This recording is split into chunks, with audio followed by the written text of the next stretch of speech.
Awni yang ma bi amina gommage corporel de ke awo ale de be ke farikolo fandan nani belajirelena wa ame segere fo ga daka min ba to annafa be kolokolo an farla kanye ni mana dogo ko ne de la ka dableni gommage ke kale a ese ka nyana le ma tro oda to bi amina se ga nyogona were kan ayi ale koni abi farikolo kumu kasani betike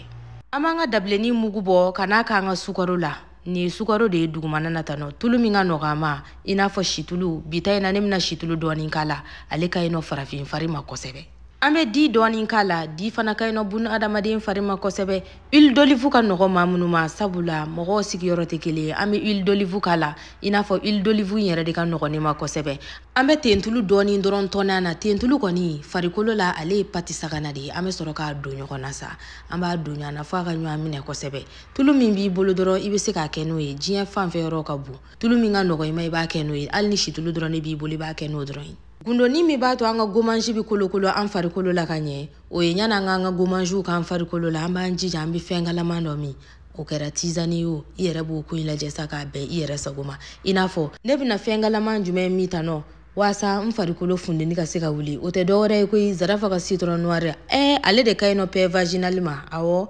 abeta tugu kono jala baloni magoni o kerebete ali ni jikalama damadroni bi bole bi se go mi ko wa babi nji fana bi se go damadromi kasoro ka ki farla sa adabo kun ye doro wasa aka farikolo kala ya o yere bado na yi fengalama mi doro I farikolo bi singa fundini teno amma go bo fundini de la o lamba ka farikolo fandan nani bela ni baranya na ma nko ji wolo ko la kasoro ka anka buga buga au ka mbe donere